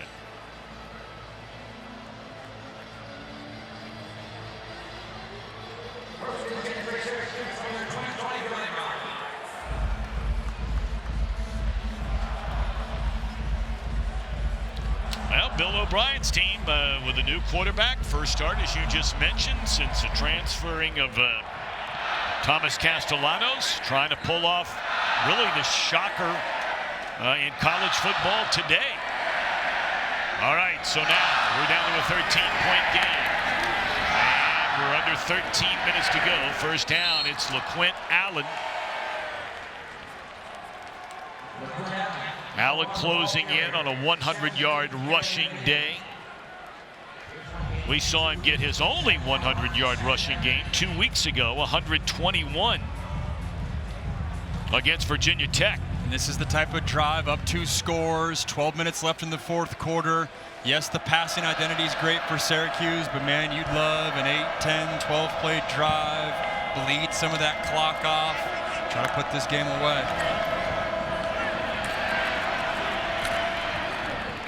Drop it off to Pena, who's just set a new career high in receptions. That's his 11th of the game. It's this play we've seen a few different times, different motion, eye candy. They're running a block by LeQuint Allen, too. Really does it all. They've talked about it when you look at his future, LeQuint Allen, that is, looking towards the NFL. His ability to block has been a part of his game, not only on the edge there, but in pass protection, protecting Kyle McCord. Really makes him a complete back. So third down, and McCord throws, catches made. Flag comes in.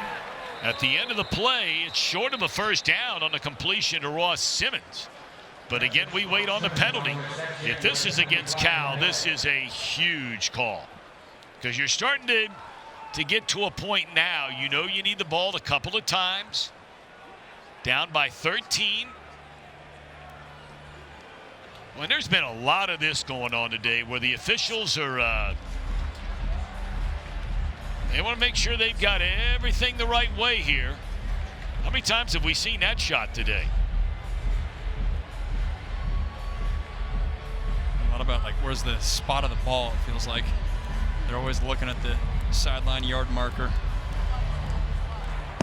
The ruling on the field, number 7 of the offense was covered up, went downfield and caught the pass. That's illegal touching.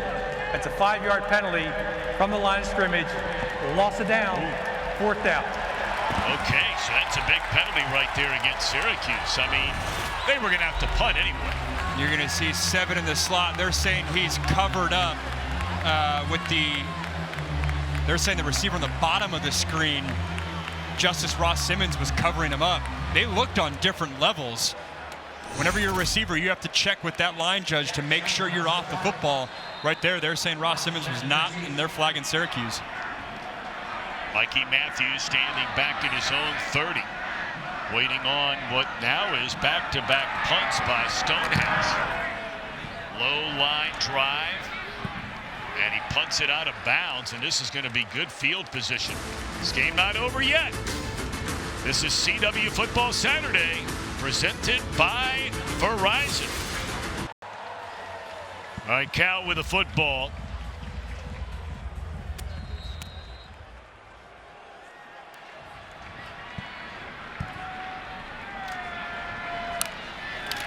First down, and Mendoza rolling to his left, and he had an open receiver right there and just flat out missed him. He had Matthews up close to midfield.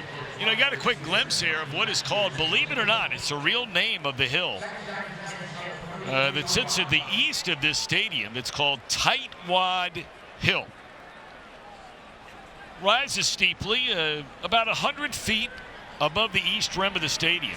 They were actually going to build stands here going back to the early 2000s. And a group called Save Tightwad Hill filed a lawsuit against the university. They settled the thing by the university agreeing to never build stands that would block that view. Tightwad. I love it. Got a sunscreen on. He's living life large. Oh, man. An afternoon nap. Oh, Mendoza is caught from behind. The ball comes loose and covered up by Frederick Williams III, the starting right tackle. So that's a 3 and out. And now that clock will run under 10 minutes before this punt. And surprise, surprise, it's Fidel Diggs off the edge. We saw him in coverage on a 3rd down. This shows you his versatility. We saw him in a coverage on 3rd down a couple drives ago versus Jaydn. Not this time. Working that right tackle, bends the edge, comes up with a big sack fumble. Good punt by the Australian Wilson, and a fair catch by Pena. First down, Syracuse really trying to come. Well, I would imagine we see a steady diet of this right here. Put it in the hands of Allen and just try to pick up a first down, and that way you burn roughly another 3 minutes off the clock, which now it's at 9:30 and counting. 13-point lead in favor of the visiting Orange, and Allen knocking on the door of a 100-yard gain.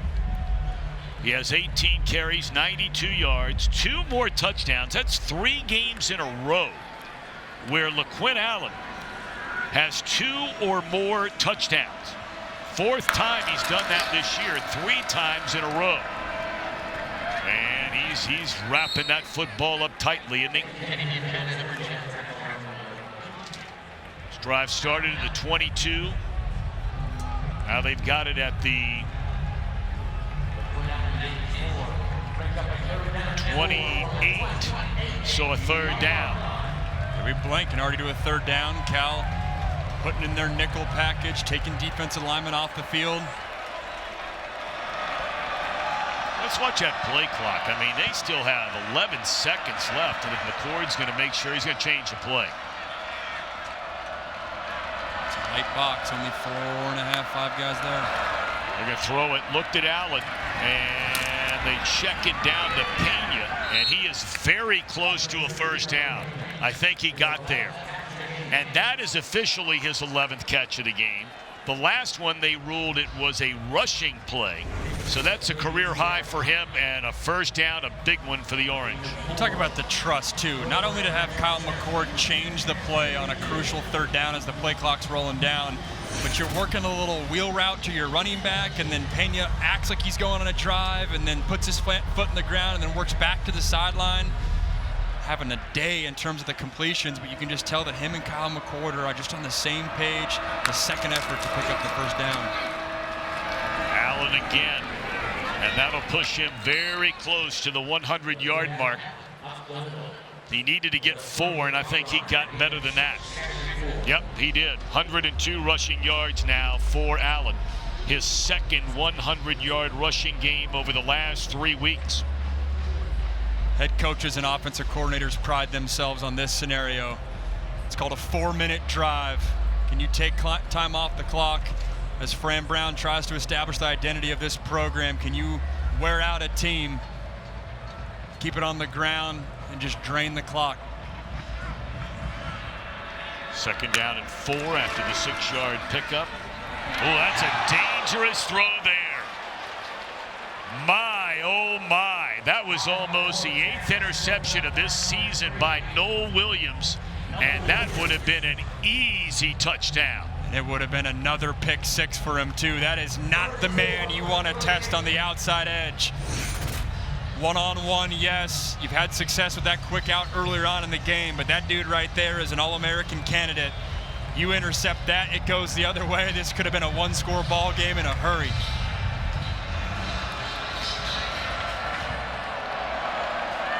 You got to wonder about making a throw like that at this point in this game.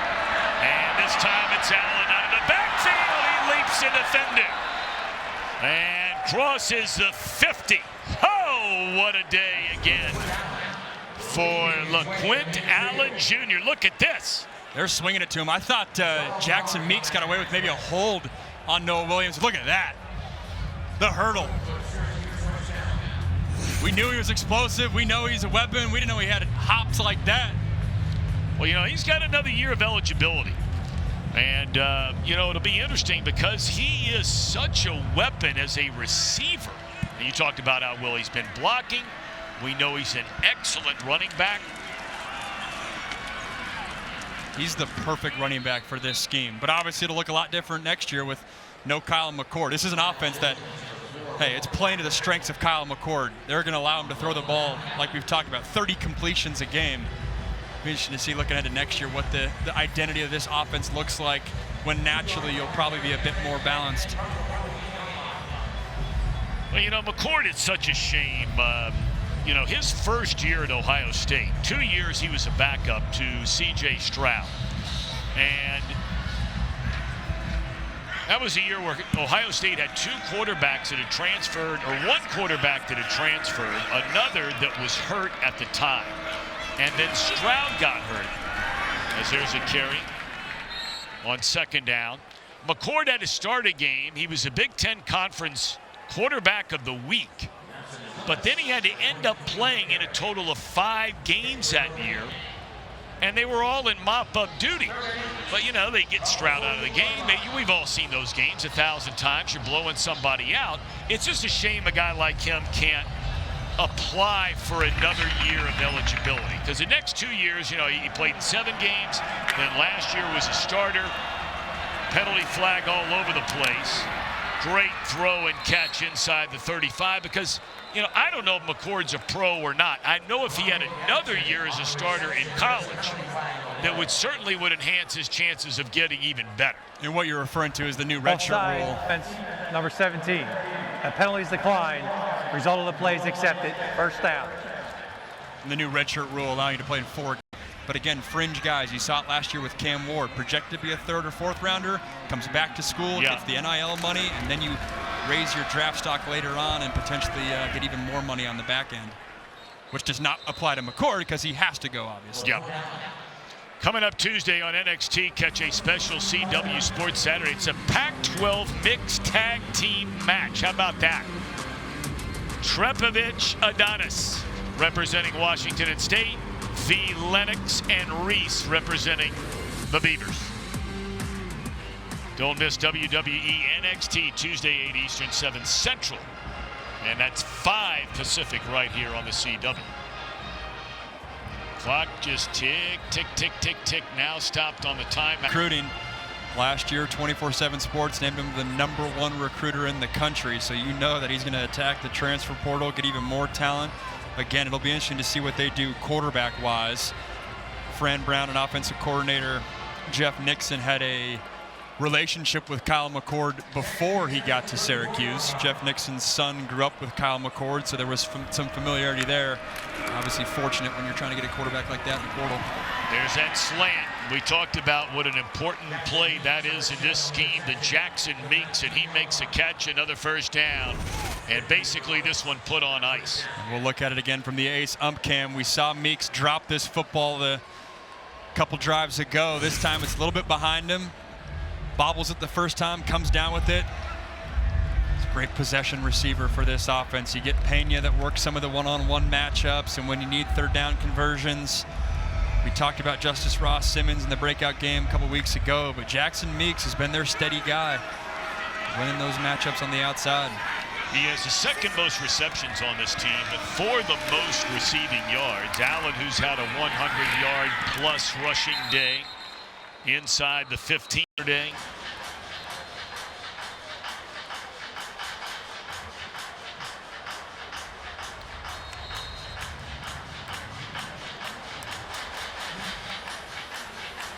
You know, McCord, it just gives you an idea about, different places and different expectations.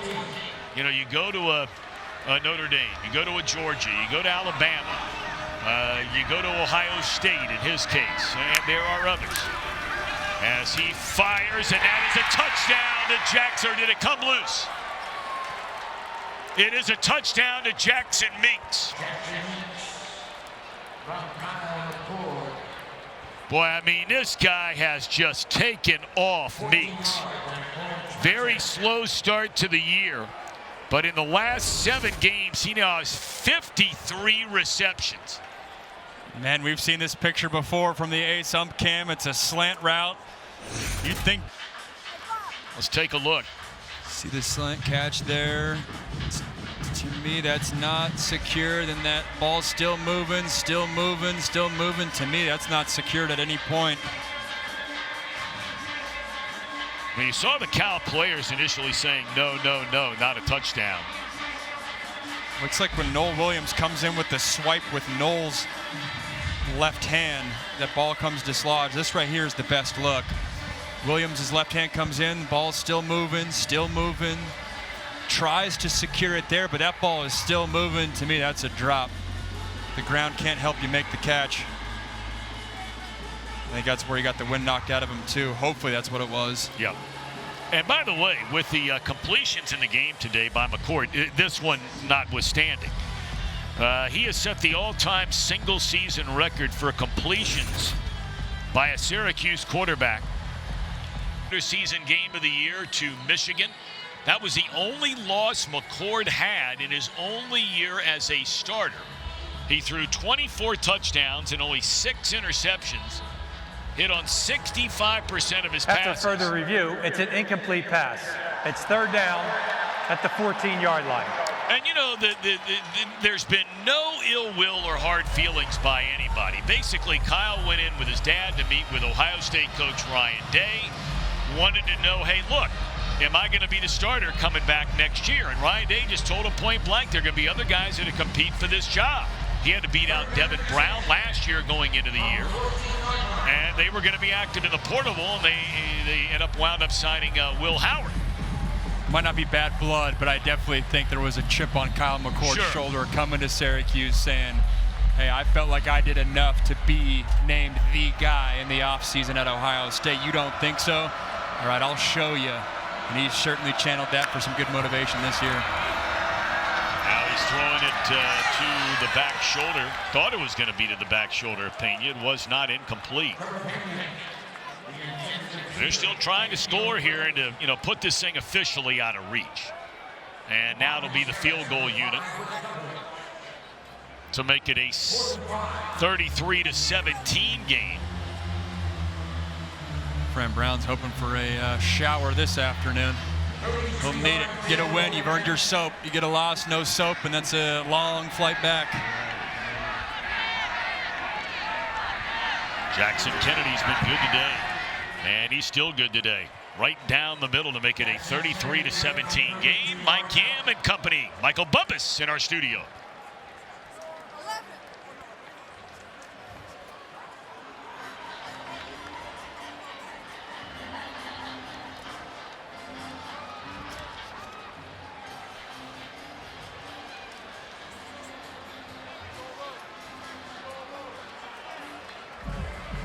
Obviously, and I'm intrigued whether or not there's a pathway for a second team to get in. We talked about it earlier on in the game. SMU's only loss being BYU is certainly not insignificant, because there's going to be some team that's left out. Some team that views that they legitimately should be in the playoff is obviously going to be upset with Notre Dame's resume if it gets to a point where they're on the bubble. The Cards could be a critical team.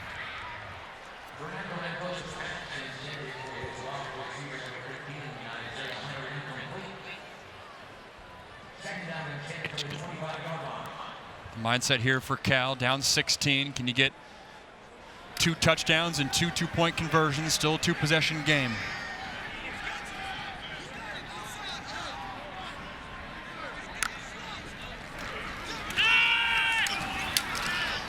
Down the middle of the field, and they missed. An open receiver all the way down to the 35-yard line. Isaiah Hunter, and it looks like there's going to be a personal foul. Passer, defense, number 8, 15-yard penalty, automatic first down. That's Justin Barrow. He's had a couple of those in the last couple of weeks. Right in his gut, that one hurts. Come on. Needed he try to wrap him up. I'm pro quarterback. Good call, ref. I know you are. Good call, I know you are. But come on. Both flags, too. Come on. There's 2 refs on the same page. At this point, though, we talked about the end of the first half. Cal's got to have some tempo, too. Utilize that hurry up. Go some of those 4 or 5 receiver sets and try to get some momentum here. Catch is made, and that'll be by Jonathan Brady. A first down to the 42-yard line. Clock continuing to roll, 2:50. Remember, we have Cal has only 1 timeout left, and you have the 2-minute timeout. And able to step out of bounds, being shoved out of bounds more accurately, is Brady. Clock stops 2:37, and now they'll crank it back up. Feel the Syracuse coverage has gotten softer. You're going to have those underneath throws the rest of this drive. How in the world is Cal huddling up?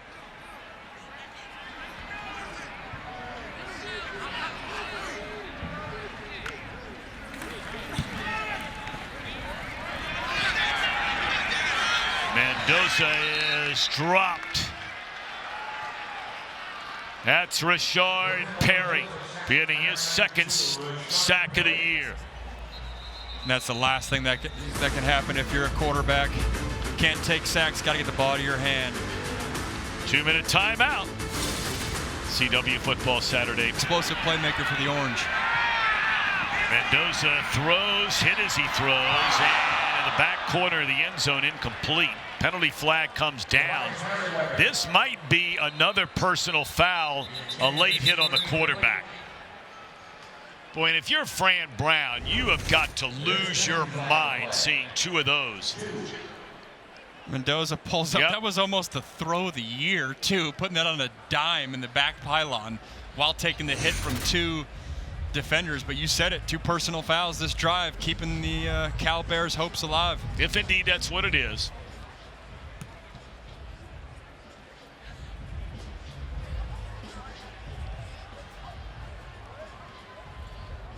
Tobias Merriweather, excuse me, had a shot to come down with that thing too. That was almost a heck of a throw. The only other thing this could be is if he crossed the line of scrimmage before he threw the ball, which of course would be an illegal. We're still waiting on the call. The ruling on the field, the quarterback went beyond the line of scrimmage, threw the ball. It's an illegal forward pass. 5-yard penalty, correction, loss of down. 5-yard penalty, 3rd down. So every part of his body has to be past the line of scrimmage. In that look, it's pretty clear. Yep. He's trying to make a play at the end of the game. So it's 3rd down and 17 now.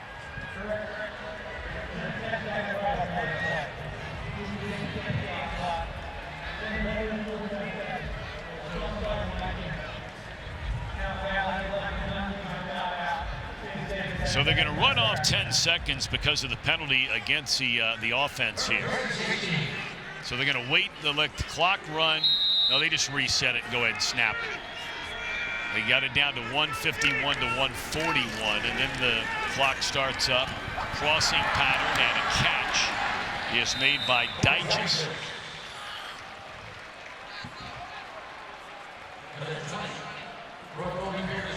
Now they'll set the ball and start it up again. Yep. 1:27 to go. Mendoza fires and another catch. Nope, incomplete. They're probably glad he dropped that too, because if he catches that ball, he's in bounds and the clock keeps running. You're going to need more than that to score. We've seen this a few times. The out routes, the ball's being low. You can see the arm strength. Just not put on him right away. And as a receiver, you want to come down with that usually, but again, time's a factor. I don't think it's the worst thing in the world that he dropped that. Allows you to stop the clock.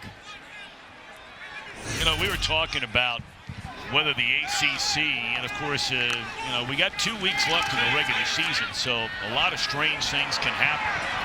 Mendoza breaks one tackle, and he's to the 5-yard line. That'll be a 1st down. They'll stop the clock with 1:10 left and then start it back up once they spot the ball. You know, SMU is the conference leader right now without a single conference loss. Throw, and that is a touchdown into the end zone to Brady. So they're going to get to 23, and they've got to go for 2 to get it down to 8. This is a great throw. We talked with Justin Wilcox yesterday that Fernando Mendoza great with those level 2 balls where it's just a bit more than on a line, but not over the top. Gets it out of his hands quickly. Not a lot of field to work with. Meets you at the back pylon. Well executed. Well, they've got Merriweather, who was standing in the shotgun, and then they get the quarterback back in there and wide open, and that is a 2-point conversion to Endries at tight end. So for a 2nd straight week, we're going to get down to an onside kick here, as it's a 1-possession game, 33 to 25. They're going to work this little tight end route, and he's going to leak right inside there. All the attention's paid on Jaydn Ott, the running back, motioned in inside. Act like you're blocking, leak right into the O in California. You're worried about all the other playmakers. You sleep on Jack Endries getting in there for a 2-point conversion, and this is still a ball game. We had just the player turned around to look like he was going for the ball. He could have gotten away with that. And Syracuse able to cover this one up. And that's going to... Who else would it be? Yeah, that's right. Who else would it be? He's caught everything else thrown to him today. Career high for Pena. 11 catches. He had 21 catches, did Pena, in 2 trips out here to Northern California. 10 against Stanford. Kyle McCord will go. He's only lost 4 games in his college career as a starter. 4. 3 here this year with Syracuse, and 1 we talked about last year with Ohio State. They'll go into victory formation. Cal with only 1 timeout left, so barring a fumble, this game's over. But Cal is going to use a timeout because you force him to snap it as many times as you can, because you never know what might happen. Never know. Team that rotates centers, a team that operates a lot out of shotgun. Crazier things have happened. All right, let's get back to something you brought up earlier here now, though. You know, we were talking about it in the drive in the car over, you and I and Trevor and Skip McMillan, our spotter up here. You look at the Big Ten, and right now the Big Ten has 4 teams that look like they're going, right? 4 of the top 5 teams are out of the Big Ten. You have undefeated Oregon, undefeated Indiana, who plays at Ohio State this coming Saturday. You have number 2 Ohio State, and you have number 4 Penn State. But then there are a whole fleet of SEC teams, and only a couple of them are going to make it. Exactly. Outside of the conference champ. It's so easy to say, oh, they deserve to be in the playoff. Well, every time you say that, tell me who you're leaving out, because it could get ugly. The situation that's been popular throughout college football is the scenario where 6 SEC teams go 10-2. Forget even just the SEC championship game. Like, from a playoff perspective, one of those teams, if not 2 of those teams, is going to be on the outside looking in. Does the ACC get a second team in there? Right. Army's an interesting dynamic because they're going to play Notre Dame. Notre Dame's an interesting dynamic. Someone's getting left out. It'll be fascinating to see how that plays out. Well, we're down to the final 2 weeks of the regular season. And, Syracuse will have some say about the ACC champion, because Syracuse will host Miami, the final game of the regular season, at the Dome. Good win for Syracuse. Syracuse feels like they let one go last week versus Boston College on the road. Then you have to respond and get on a trip and go across the country, West Coast. Not easy to do. Multiple time zones. They didn't miss a beat.